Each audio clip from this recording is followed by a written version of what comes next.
fighting on the front lines of social justice. And what we see happening in our community, while we are calling for safe and peaceful protesting, but what we're seeing is the symptom of the problem. Yeah. It is a problem that we have long ignored, but there are many people who are working tirelessly to change the conditions of Black and brown people in this community, in this state.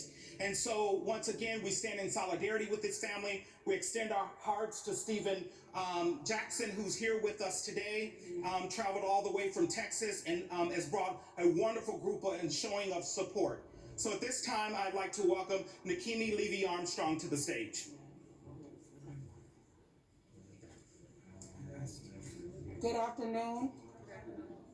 It's really unfortunate that we have to be here today because another life has been taken by the Minneapolis Police Department. And it is not as if these incidents simply happen overnight.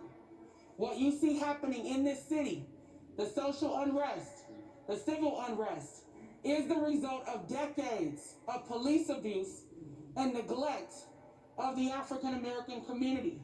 As a civil rights attorney, I have joined activists in the streets for the last several years, shutting things down, fighting for justice, coming to City Hall, demanding that they treat us with dignity and respect our humanity.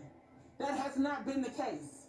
And George Floyd is yet the latest victim in a series of Black men who have been slain by Minneapolis Police Department officers, and not one has been held accountable for killing an African American person. When you think about the most recent victims, we have Terrence Franklin, shot in the basement of a Minneapolis home multiple times. Unarmed man, not a single cop fired, not a single one went to jail for what they did. November 2015, Jamar Clark, shot in the back of the head at point blank range by Minneapolis police officers, unarmed, 24 years old, cops still on the force, never arrested, never charged, still walking the streets. Unacceptable. We have Damon Blevins being hunted down like a dog in the streets of Minneapolis saying, "Don't shoot me, don't shoot me." And guess what? They blew him away. He was a father, he was a brother, and he cannot live to tell his story. And you can go all the way back to Tysel Nelson, a young African American man who didn't even see adulthood, shot in the back by Minneapolis officers when we went out to protest in front of the 4th Precinct Police Station. The very officer who shot and killed Tysel Nelson was standing out there on duty. That is a mockery of the pain of African American people.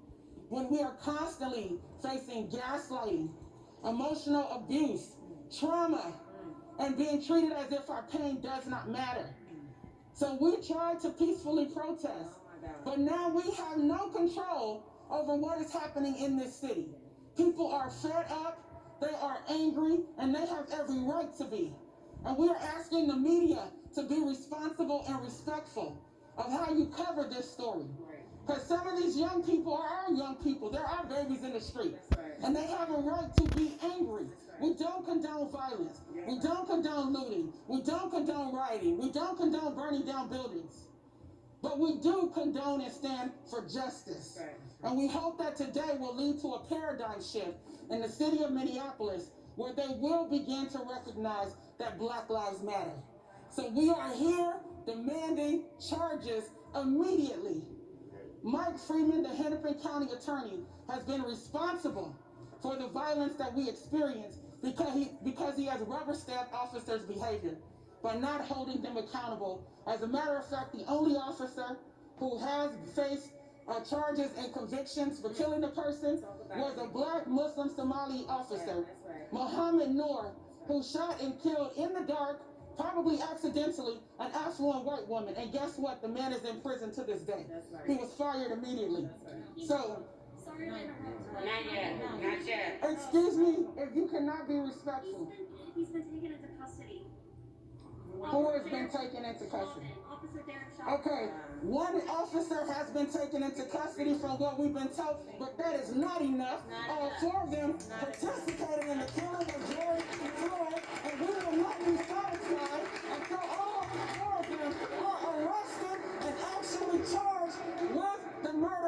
George Floyd.